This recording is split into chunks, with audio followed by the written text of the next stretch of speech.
Whoa, what's up? I totally forgot to switch it to my intro. We'll do that really quick. Where is that? There we go.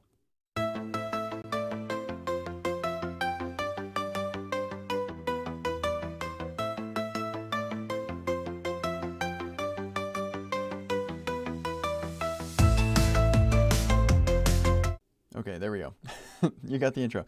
That was actually important because I wanted to fix a couple of things before getting things going. So, hey everybody, welcome to Office Hours with Kent, the KCD Office Hours. This is, let me share my screen now, your chance to ask me questions, and I will do my best to answer.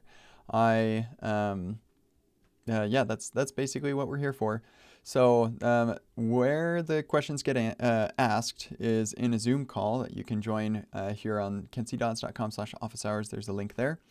And then if I run out of questions from people in the Zoom, which right now there's nobody in the Zoom, but if I do run out of questions, then I come over here to Discord and I'll answer questions in here. And so that is what we're doing here, and it's going to be a good time. So considering there's nobody in the Zoom just yet, I just barely started here, I'm going to jump into some of these questions. And there were a couple that were asked in other parts of Discord that I'm going to be answering here. So Sylvanette is asking, and actually let me also add answering, going live now. Sorry, I forgot to add the link, or let's see. There we go. Here's that. Oh, hold on. I just went there and I didn't hear anything. So okay, it is working. Okay, and great. And then we'll let Sylvanette know. I'm answering your question now. Okay, so coming up to this, viewing the intro from the workshop for mutations. Okay, so that is foundations. I think we do mutations right here. The course has embedded video where Ken explains only use get and post. I'd like to be able to reproduce what he's doing there. So let's Applications see, what need to am I mutate data. Users need to be able to interact with that data. And this is where building web apps can be really complicated unless you're doing things the way we're going to do it. And it's awesome. So we're going to talk about data mutations. So in this exercise, you're going to be able to make a change to one of the notes and it will apply and it'll be awesome. Oh, here we go. You'll also be able to probably this video actually is supplemental. You should use only get and post for form submissions. Let's talk about it. Request.method equals delete here in our action. So we're handling delete submissions on this page for this delete button. The UI for that is right here. We're saying form method equals delete. And so if I click on this delete, then we should get a delete post. So or a delete request. So let's hit delete.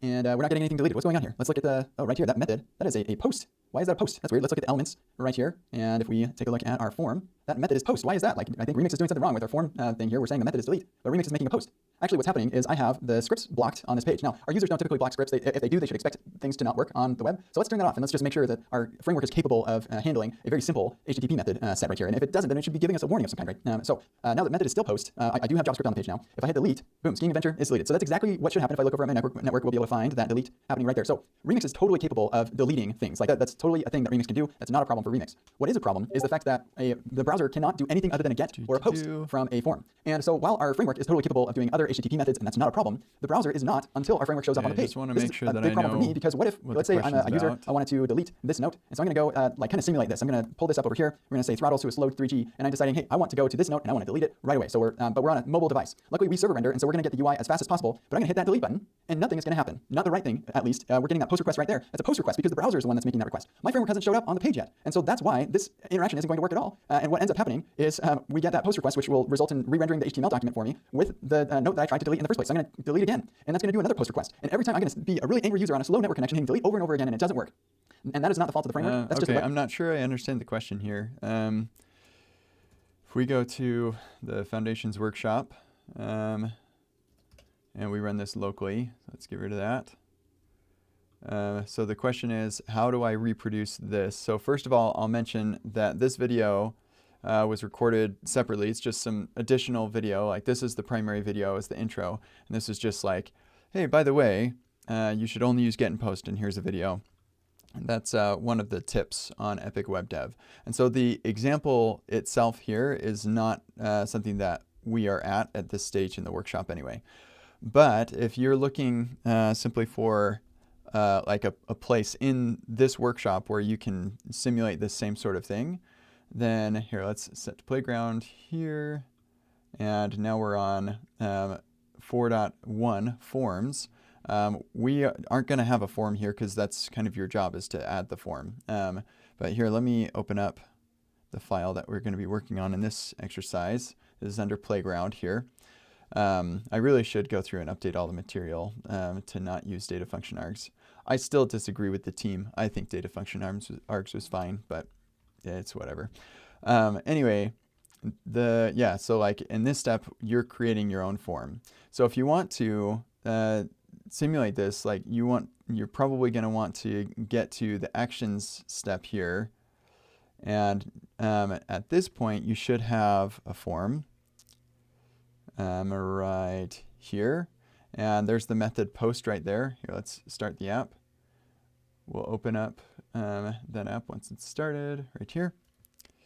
We'll navigate to where that form is. This is in routes, users, username, notes, node ID, edit. So we'll go to Cody's notes. Whoops, I guess I had a breakpoint.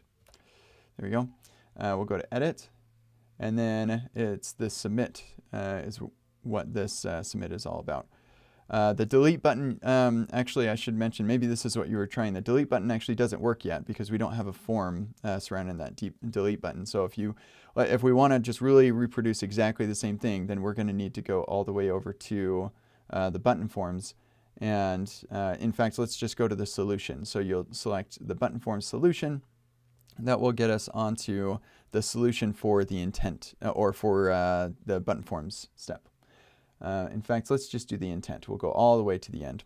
And so now we're on this solution for this step. That's what our app is looking like. So if I delete, this will actually work.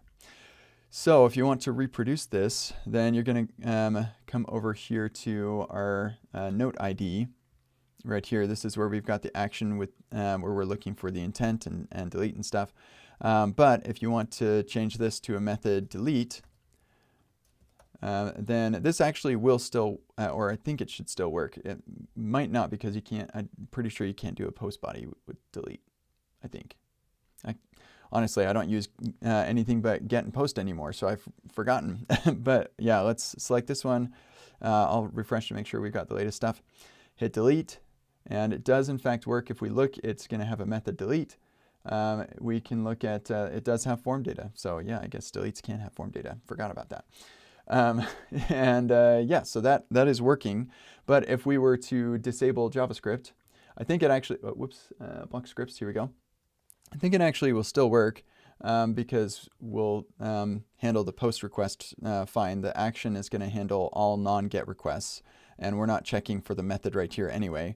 But yeah, if I hit delete, then it does go, but you'll notice the method is post. And that was all I was trying to demonstrate, is the web platform forms only support get and post. They don't support delete. If you want to do a delete, you have to do a manual fetch request, which is what is happening when we enable JavaScript.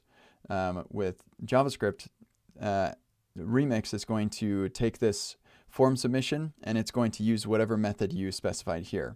Because we specified delete, it's going to use the method delete, even though that's not a thing that the web platform does with regular forms. You need JavaScript to make that work. And so for that reason, I recommend only using get and post, because if the user tries to submit your form before the JavaScript has a chance to show up, then your backend might be expecting a delete, but it's not going to get it and things aren't going to work properly. So hopefully that answers your question. Yeah, hopefully I answered your question in the live stream. Let me know if you have further questions. And here's the link to live screen. And also, there's my Stripe test keys. Ooh, yeah, that fly secret set Stripe secret key. The key that is in there is a live secret key, but I've already deleted it, so we're safe. Okay, I'm gonna, just to be extra safe though, extra cautious, I'm gonna delete all of this stuff I was dealing with, stripe keys and whatnot. Yeah, that's better. And actually, I saw another one. Should probably get rid of. I don't even know what that is, but we're going to get rid of that too. Okay, good stuff. Coming back to office hours. Hopefully that answered that question. Let me come up and answer the next one for Antonio. Answering your question now. And let's take a look. So, I think, yeah, there was a lot of back and forth on this with Jacob. Jacob probably answered this very well, but I will just go through it and make sure that there's nothing I should add. I was working on a client-side app where I had a form element. I needed to know which button name intent was clicked on to perform some client-side logic, not sending the form to the data to a server. I noticed that in that context, we're not getting the value of the press button inside of the form data if we do new form data event current target. This was confusing because I hadn't used buttons with values before Epic Web, and I thought it was equivalent to what we get in our actions. And yeah, that would make sense to me. I'm going to have to investigate this because that I would expect the button to show up in there. But I found an MDN that it was found in MDN was that to get the value of the button that submitted the form, we need to access the submitter prop in the event, which returns the actual HTML element for the button. But in React, we don't have that either. We have it in the native event, and it's not typed in submit event. So we need to do some nonsense to make that work. Yeah, I remember reading about this a little bit. Is there a better way to achieve this? ChatGPT said the intent was going to be there in the form data directly. That's what I would expect also. I'm a little bit surprised about that. I do somehow seem to recall that Remix does something a little special with the submitter. But yeah, that just seems kind of strange. Gemini said I need to use query selectors and other event handlers. That's no surprise. I honestly wouldn't be surprised if ChatGPT said the same thing because they're all trained on our bad code. And Google and Stack Overflow weren't helpful. Also no surprise there. Okay. I know that at this point we're handling everything with JS on the client side. We don't actually need to rely on form functionalities, but as relying on form data helps to not store data in state, I'm thinking use browser APIs to get the button clicked as well could be good too. I'm with you. That's exactly like if you're just doing client-side stuff, I still would prefer to do things in like a more web platform way. Okay, event current target intent should have it. All form inputs are attached. If you're using event handler, yeah. Unfortunately, the use case having multiple buttons with the same intent and different values, and event current target intent has a node list with both. To get the one that submitted the form, I need to use the submitter prop. Yeah. That actually sounds right. That sounds right because the event handler has no context as to which button was pressed. It just, what you do when you say, okay, create me a new form data object out of this form, there's nothing within the context of that code that's being run that says, okay, so the button that was pressed was this one, and so use that intent value.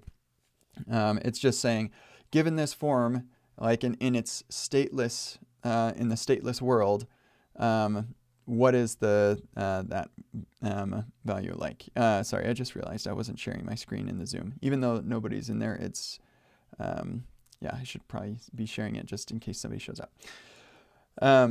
Yeah, so it's, I think of what you're doing right here as being a stateless thing. You're just like, here's my form. What is the form data for that form? And if you've got multiple buttons with the same name, then it's gonna, yeah, all of those will show up. That actually sounds correct. That makes sense to me. Yeah, that's interesting. Hadn't actually thought about that. I think your solution is probably as good as we're gonna get. Yeah, which should be the button you want.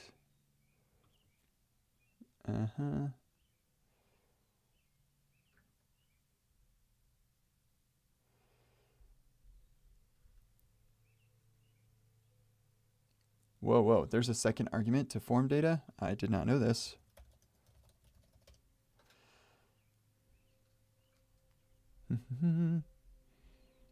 Yeah, let's look at the constructor. Whoa!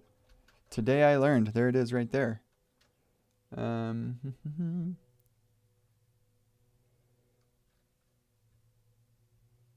Client side to do, but yeah, it's kind of ugly and weird. Okay, so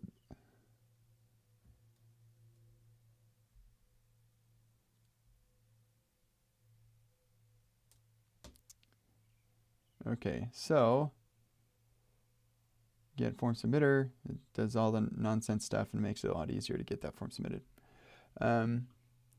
Yes, I think that's exactly what you should do. Yeah, that is so interesting. So I'm guessing we're not doing this because the TypeScript is angry about that. But yeah, I would just say new form data, pass an event current target, and then get form submitter so you can make TypeScript not so angry. That is so interesting. Yeah, that makes total sense why it's working the way that it does, because new form data does not have any context as to, oh, this form was submitted. Let's take a look at this, actually. I'm kind of curious. No, okay, I'm not going to dive too deep into that. Let's look at this one. Whoa, okay, no, just kidding. Oh, we need to go to source form TSX. Okay, I see. Source form TSX. So gets form submitter. Haha. That's probably the same thing that yep, that's what that is. That makes sense. And so, yeah, I'm sure I know how this is used. Submitter. We've got our form. Oh, that's interesting. Yeah. We're getting the form from the submitter or the current target. That's interesting. And then we validate the submitter, creating the form data, but not with the submitter. That's interesting. I think that that's probably a bug, and the form or the submitter should be the second argument here. Yeah, very interesting. Okay, well, that was fun. It looks like you got your question answered from Jacob. Thank you, Jacob. Oops, wrong Jacobs. There we go. For the help in here. Very interesting. With an exclamation point instead of at sign. There we go. Okay, back to office hours. That was fun.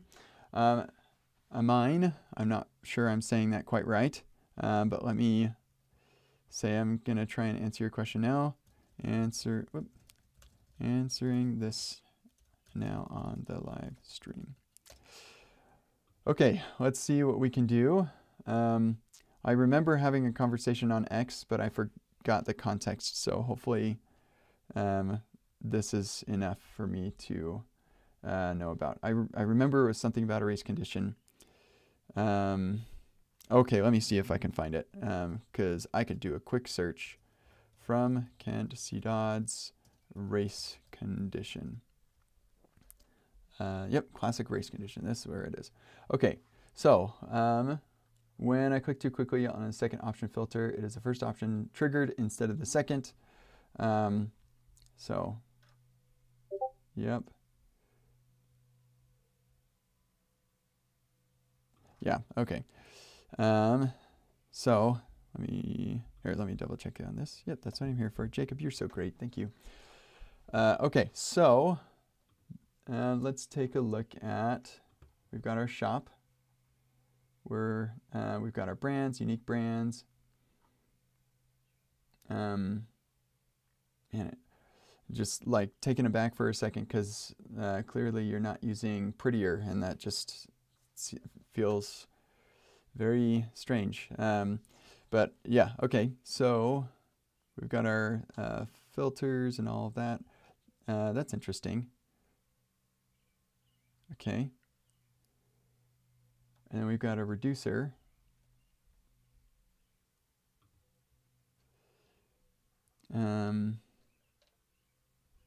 Yeah, wow, this is going to be kind of interesting.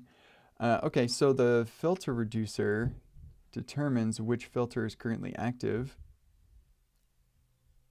And so this, I was under the assumption that the filtering involved a server of some kind, but that doesn't look to be the case. So this wouldn't be a race condition.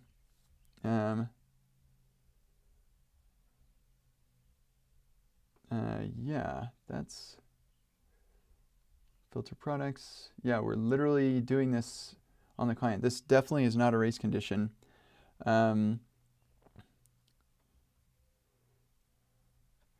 It's just a lot of code for me to digest right now without somebody walking me through it. So unless you can join the Zoom, I'm not sure how much help I can be, but I can tell you right now, this is not a race condition because you're not making any network requests. I assumed that you were making a network request for this. So here, there's a click right there.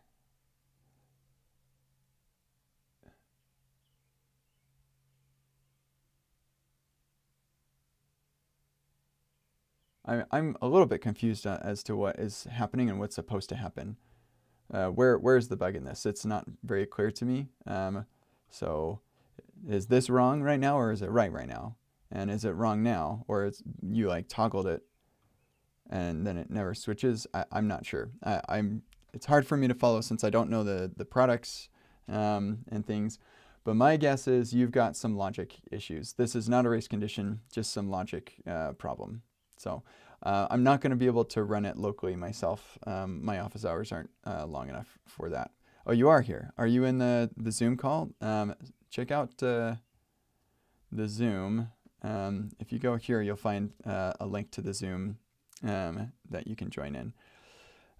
But yeah, it's not a race condition. It's a logic bug that you've got. And so what I would recommend actually is to write a bunch of tests and use those tests to kind of work your way toward the proper solution. That's probably the best advice I can give you, even if you were to like join me and share your screen and stuff. That you'd be better off just writing a bunch of tests for your reducer and finding the bug that way, reproducing it in a test. That would be a good idea. Okay. You can join the Zoom by clicking on the link right here. This link right there. That'll get you there. Here, I can share that.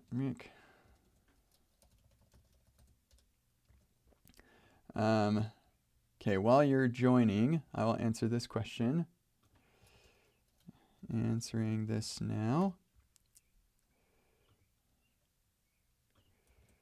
For some reason, I am experiencing an issue with useFetcher here, where it's persisting its data after my component has submitted its form. When I go back to the form, it pre-fills it in the Google address place search result from before. The strange thing is removing the fetcher key fixes this problem. However, I need the fetcher key to be able to ignore this fetcher in my global loading state. Okay, so I don't think that the fetcher key is going to like preserve that fetcher when the component that uses this is no, it will preserve that fetcher when it's unmounted. It's part of the reason why the fetcher key was added, is so that you can unmount the component but still have that data available for optimistic UI and stuff. And so, yeah, if you're referencing fetcher.data, when I go back to the form, it pre-fills it in, yeah, because the fetcher is going to have data. So what I would suggest is you can dynamically compute the key. So you could have like some ID that this accepts, and you combine this with the ID, or you just like, maybe you don't need to have this. But yeah, so you could just say, if you're trying to filter things out of your global loading state, then you could have the key be this with a dash and then a special ID to identify this particular fetcher or instance of this fetcher. That's probably how I would do that. Let's see, where are you using this thing? Are you using that here? Yeah, the place details fetcher, Google Place search. Yeah, maybe the place ID, places, data, yeah.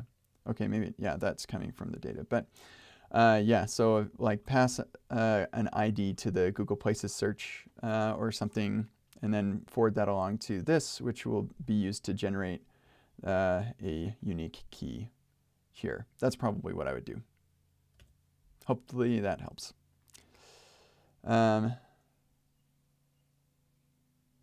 Oh, the video is wrong. Oh, well, that makes it kind of hard for me to help. Sorry. But I think like the best that I can offer you, I mean, is to write a bunch of tests for the logic that you're expecting. That will make this way, way easier to figure out what's going wrong. Let me know how that goes. Okay. Again is asking, and I will answer this now. Answering this now. Feeling burnout after daily building of projects and not getting anywhere with interviews and landing a job. Oh man, I'm so sorry. That really does stink. The feeling of not being good enough and not being able to get a job despite really have given a chance to prove myself. How can I deal with that? Man, you know, I am so sorry that you're dealing with that, and that totally is awful. First I'll say that I don't have a ton of personal experience with this. I went to school and I got hired right out of school, and then I was recruited away at every job that I went to. So I've never had the feelings that you're having, but I know that so many people do. A lot of people spend a ton of time going through just many, many hours of not being able, like many hours, weeks, months of like not being able to find work, and it is tough. So it's not necessarily indicative of you not being good enough or anything like that. It just is. It's a really challenging market right now, and a company that only has one open position is going to be going with somebody who has as much experience as possible rather than somebody brand new in the field. So yeah, man, I'm so sorry about that. As far as like what recommendations I can give you, I would recommend finding a community of people who are also building and working on landing a job. And like it just makes things so much better when you're not alone. You don't feel alone. And so get active on the internet, different forums, and even this Discord. See if you can find other people who are also going through burnout, and maybe put together your own community of people, just so that you're not going through it by yourself, because it can feel lonely. And honestly, that's a big part of burnout, is just feeling like there's no end in sight. You're all by yourself. It sounds awful. So that's what I hope for you, that you can find a group of people to kind of, I don't know, it's like group therapy or something, but it is very helpful, a helpful thing. So I hope that helps you, and keep working on it. Keep going. And I should also say, like, I don't know you or your situation or what you've tried or even your skill level or any of that. But if this is something that you're really, really interested in doing, and you feel like you have the skills that are required for a position in tech, like you're actually building projects and they're working and useful, then I think that eventually you will be successful. Good luck. Man, that stinks. Zoom update. Oh, that's the worst. Okay, no worries. I will chill and hang out here. Just going to clean up a couple of things here. Let me turn this thing off. Where is the my VS Code? Here we go. Yeah, see, that's why we do the playground, so we don't have any Git status when we're done playing around with stuff, which I think is great. Okay, great. Hello. Amin, how are you?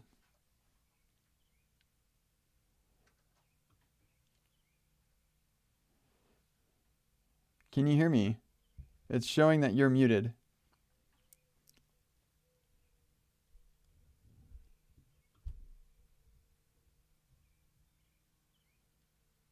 There you are. Can I hear you now? Yes, All I right, can. super. Do you Well, want to? sorry, a bit messy. Yeah, that's okay. Do you want to share your screen with us? Yes, let's do it now. Desktop. Like I was saying earlier, I think the best that I can offer is to write a bunch of tests for your reducer to find to try and reproduce this bug, because this is definitely a logic bug. This is not a race condition, since all the calculations and everything are happening in the client. There's no way you could click fast enough to, and I can't even imagine a scenario where a race condition would exist in without any asynchrony. So Okay. And I need to actually restart Zoom so I can give the right to. oh yeah, sure. I'll chill here. Although, I'm not even sure what value there would be Ah, in no having, problem. yeah, shared your screen. I Um, think this is what I want you to do. So try to write a bunch of tests for your reducer and see if you can reproduce this problem in that environment. And when you do that, if you get stuck on like how to fix it, then come on back and we can work through it together. But I'm pretty sure that in the process of writing those tests, you'll find out what the problem is. okay. The site is actually live, Okay. uh, but I have difficulty trying to reproduce the bug in desktop.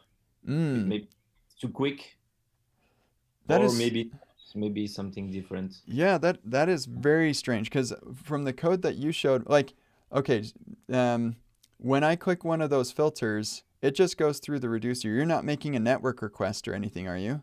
Yes, exactly. I have all the products in the client side because Mm. there's not a lot of products. So I told myself, why put it in a database? I have like 200 SKUs. Mm. So let's just put it client side.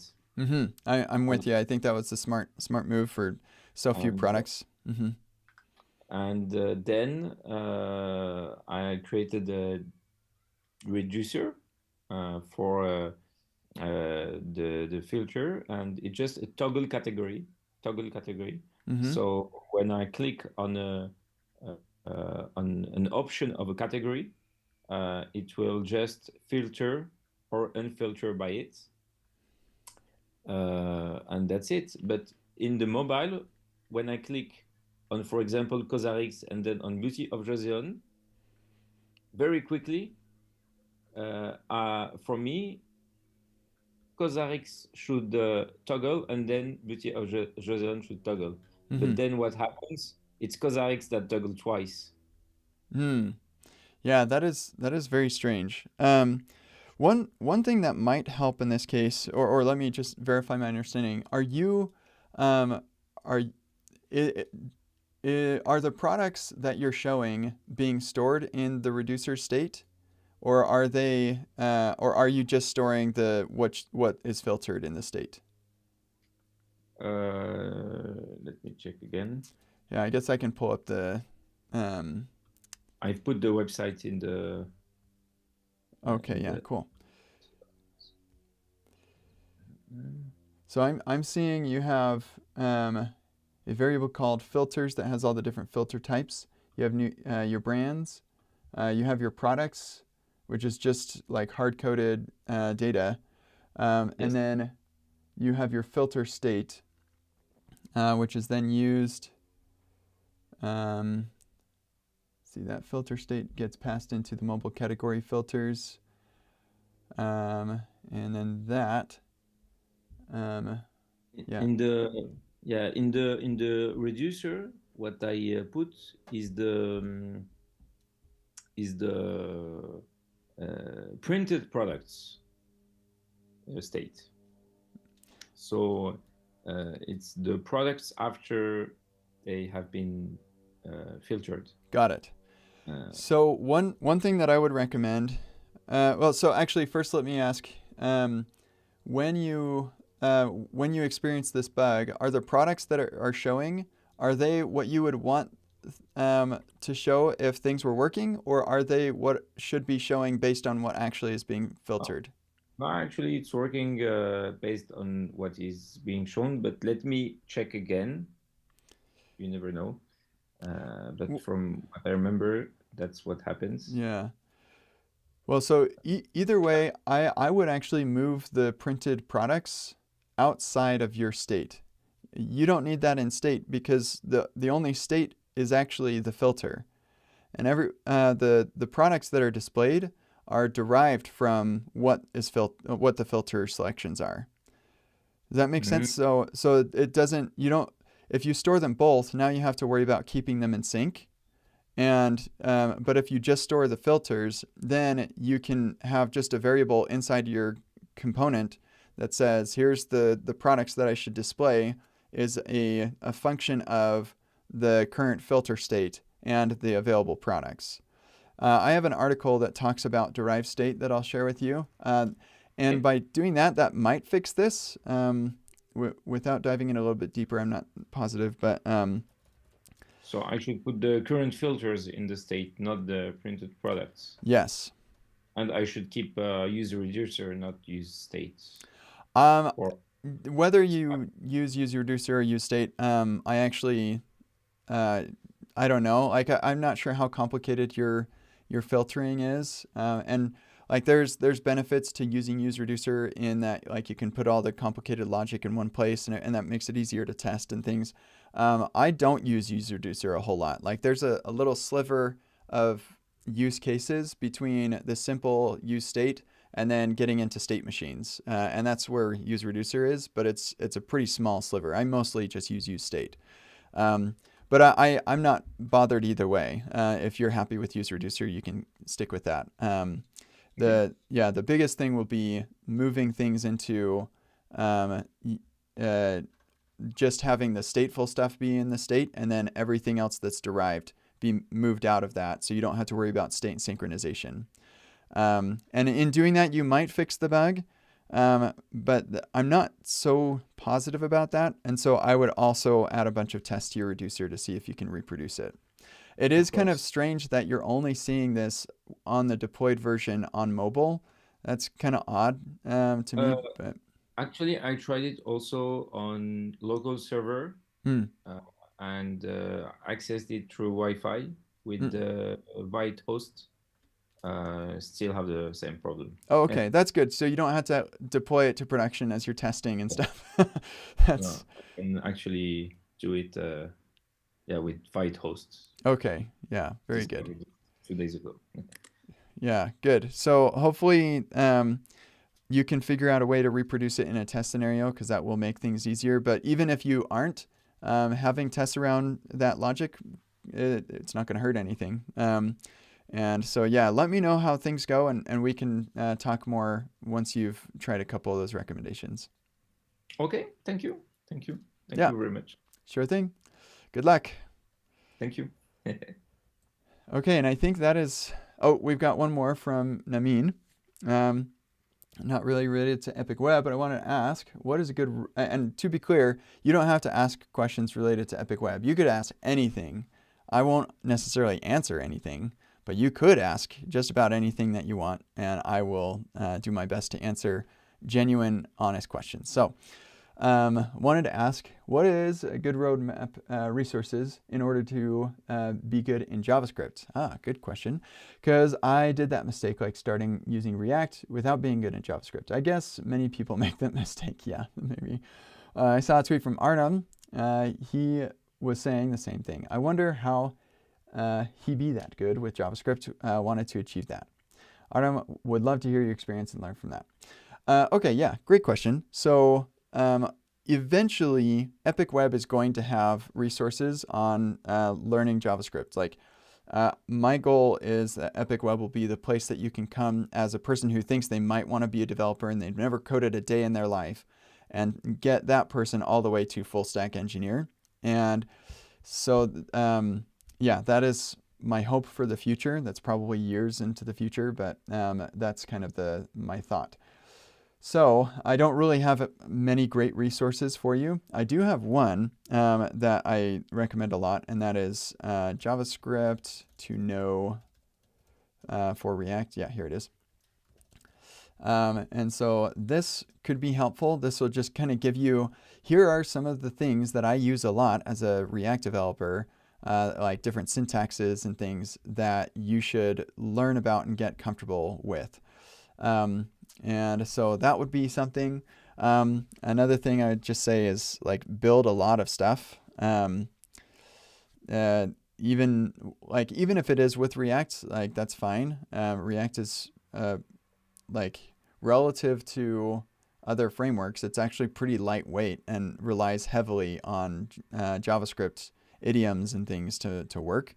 But yeah, you could also build a totally vanilla application as well. So something without any frameworks that could be helpful in your JavaScript chops. And then also doing full stack JavaScript, so server-side JavaScript stuff would also be helpful, but really comes down to just spending a lot of time with it. And yeah, there's no shortcut to experience. You got to put in the time.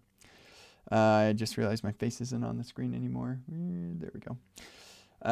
Okay, that is it. That's everybody's questions, so that's awesome.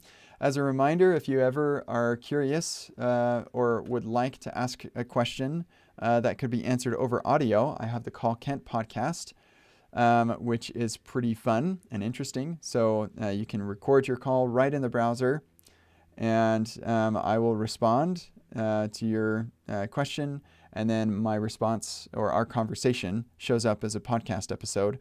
I've got a bug with these images not getting loaded properly. It's super annoying. I'll have to look at that later. But yeah, I look forward to hearing from you and whatever questions you've got.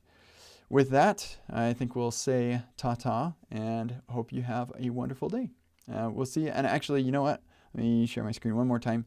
I wanted to check on this. So the next 2 weeks, I will not be doing office hours. I might do the 13th. I think it's more likely than not that I'm going to be able to do office hours on the 13th, but definitely not on the 20th, and then I'll be back on the 27th. So look forward to future office hours. All right. See you all in the future. Goodbye.